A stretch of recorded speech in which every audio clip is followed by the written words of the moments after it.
काय तुम्ही कधी केलेत का फक्त एक इन्ग्रेडियंट्सपासून पापड? आज मी बनवणार आहे फक्त साबुदाण्यापासून पापड आणि खूपच क्रिस्पी बनतात. एकदम ट्रेडिशनल रेसिपी आहे. एवढे क्रिस्पी आणि परफेक्ट मार्केटमधून आणायचे विसरून जाल. साबुदाणा पापड आपण वर्षातून एकदाच करतो आणि उन्हात सावलीत कुठेही बनवू शकता. खूपच चांगले बनतात. आणि पापडामधला सर्वात सोपा प्रकार कुठला तर हे वाफेवरचे साबुदाणा पापड. एकटे जरी असाल तरीही हे बनवू शकता. हे उपवासालाही चालतात. याच्यामध्ये काही जास्त साहित्य वापरले नाही. फक्त साबुदाणा, नमक आणि आवडत असेल तर चिली फ्लेक्स घालू शकता. शिजवायचं नाही, काही नाही. फक्त खिचडीला भिजवतो तसे भिजवायचे आणि वाफेवरती पापड बनवायचे आहेत. तर चला आपण रेसिपी पाहूया. नमस्कार, आज आपण बनवणार आहोत साबुदाणा पापड. तर मी इथे एक वाटीचं माप सांगते. एक वाटी आणि थोडेसे घेतलेले आहेत.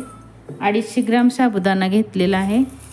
हे पहा, याला आता चांगलं धुवून घ्यायचं आहे. याच्यात पण स्टार्च असतात. धुवून घेऊया आणि मग सांगते पाणी किती ठेवायचं ते. साबुदाणा मी धुवून घेतलेला आहे.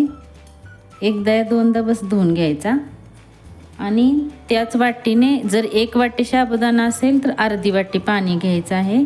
माझं 1 वाटी आणि वर थोडे होते, म्हणजे साबुदाणा आपला बुडला पाहिजे त्याच्यात. हे पहा, इतकं असं पाणी घालायचं आहे. 1 वाटी घेतलं तर अर्धी वाटीच पाणी घाला. हे पहा, अजून थोडं मी पाणी घातलेलं आहे, कारण का तर माझं 1 वाटींवर शाबूस तांदूळ होतं त्यामुळे. आणि याला आता झाकून 2 तास ठेवायचं आहे. आपण खिचडीला भिजत घालतो तसेच ट्रिक वापरायची आहे याला. तर याला आता झाकून ठेवूया. 2 तासानंतर पाहणार आहोत. 2 ते 3 तास मी भिजवून घेतलेले आहेत. तुम्ही रात्रभरी भिजत घालू शकता. हे पहा, छान भिजलेले आहेत. एकदम मऊ भिजले गेले पाहिजेत हे असे. हे पहा, असे छान भिजवून घ्यायचे. आणि हे सर्व आता असे काढून घेऊया. मी याच्यात स्वादानुसार मीठ घालायचे आहे. उपवासाचे मीठ घातलेलं आहे मी. मीठ कमीच घालायचे, कारण का तर वाळल्यानंतर याचं प्रमाण जास्त वाढते. मीठ घालून मिक्स करून घ्यायचे चांगले. याला मीठ व्यवस्थित मिक्स करून घेतलेले आहे मी. आता हे त्याच्यात तुम्ही चिली फ्लेक्सही घालू शकता. हे एवढं मी काढून घेतलेलं आहे. याला कलर देणार आहे मी. लाल कलर घेतलेला आहे. याच्यात तुम्ही हिरवा, केसरी कोणताही कलर घालू शकता. आता मिक्स करून घ्यायचं आहे. हे पहा, मी लाल कलर घेतलेला आहे.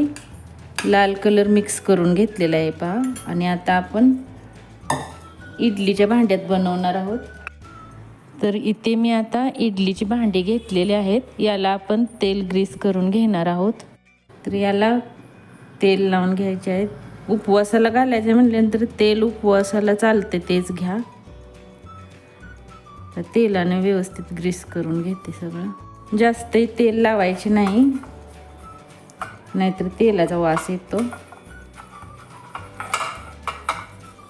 तेल लावून घेतलेलं आहे. जास्त तेल लावू नका, आपल्याला वर्षभर वाळवून ठेवायचं असतं, नंतर तेलाचा वास येतो. त्यामुळे जास्त तेल लावू नका. तर याच्यात आता पसरून घ्यायचे आहे. व्यवस्थित पसरून घ्यायचे. एक एक साबुदाणा असा पसरून घ्यायचा आहे. थोडं हे सुक्क झालं असलं तर याच्यात तुम्ही थोडंसं पाणी घालून मीठ घालून मिक्स करू शकता. व्यवस्थित होतात मग. असा एक एक हा टाकू बी शकता किंवा डायरेक्ट एक असं बनवू शकता. थोडा असा पाण्याचा हात घेऊन करत जायचं, म्हणजे होतंय व्यवस्थित. हे पहा, असं पसरून घ्यायचं. आणि तुम्हाला जर लाल किंवा कुठलं कलरफुल शिंगल बनवायचं असलं तरी बनवू शकता. मी थोडा थोडा घातलेला आहे. त्याच्यात चिली फ्लेक्सही घालू शकता. मी एक असंच करणार आहे. एक एक असं घालून घ्यायचा. किंवा जर तुम्हाला हे शाबूस तांदूळ जास्त साबुदाणा असा सुट्टा हे वाटत असेल ना, तर असं थोडंसं पाणी घ्यायचं आणि असं, म्हणजे बाइंडिंग चांगलं येतं. आणि हे पहा असं, हे पहा असं बाइंडिंग मग चांगली छान येतं. हे सर्व मी आता भरून घेतलेलं आहे. आता इडली पात्रातच बनवणार आहे. पाणी गरम करायला ठेवलेलं आहे. पाणी उकळायला ठेवलेलं आहे मी. पाणी उकळलेलं आहे. हे आता घालून घेऊया. तुम्हाला जर इडली पात्रात बनवायचं नसेल ना, तर कढईत किंवा पातेल्यात पाणी गरम करायला ठेवा आणि ताटामध्ये तेल लावून गोल बनवायचे असेल तर बांगडी वगैरे ठेवून त्याच्यात पसरून घेऊ शकता. खूप ढेर साऱ्या बनतात.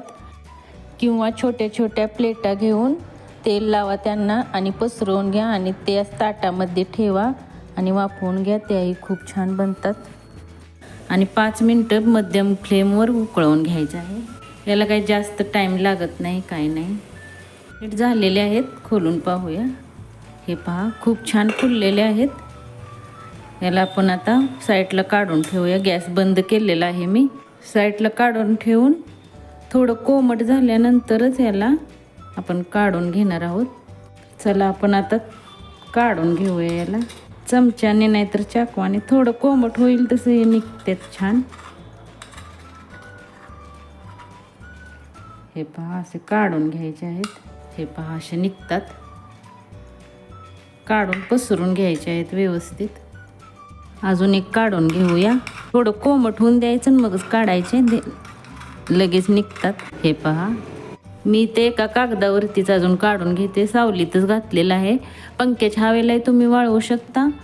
फक्त 1 दिवस ऊन द्यायचं त्याला. चांगले वाळले ना की आपण तळताना फुलतात छान. त्यामुळे वाळवून घेणे गरजेचं आहे उन्हातही. पण हे पंख्याच्या हवेलाही वाळवलं तरी चालतात.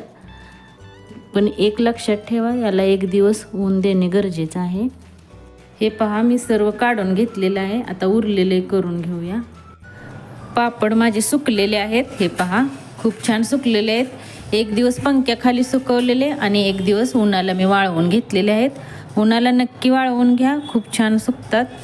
खूप छान बनलेले आहेत. चला तर आता तळून दाखवते. तेल तापलेलं आहे. चला आपण तळून घेऊया. उन्हात चांगलं वाळवून घ्यायचं म्हणजे फुलतात छान. आणि कडक तेल तापवायचे. कमी तेल तापलेलं असते त्याच्यात तळायचे नाहीत. हे पहा, खूप छान फुलतात. आणि उन्हाला एक नाही तर तुम्ही जर जास्त बनवत असाल तर 2 दिवसही वाळवून घेऊ शकता. कारण का तर आपल्याला साठवून ठेवायचे असतात. बुरशी लागत नाही, काय नाही. मग जास्त वाळवून ठेवलं ना छान राहतात. मग वर्षभर म्हटलं तर काय होत नाही त्याला. हे पहा, खूप छान फुललेले आहेत. चांगले वाळले की मग फुलतात छान.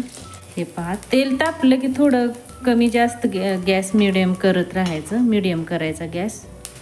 जास्त कमी करू नका, नाहीतर फुलणार नाहीत. हे पहा, किती मोठा झालेला आहे पहा.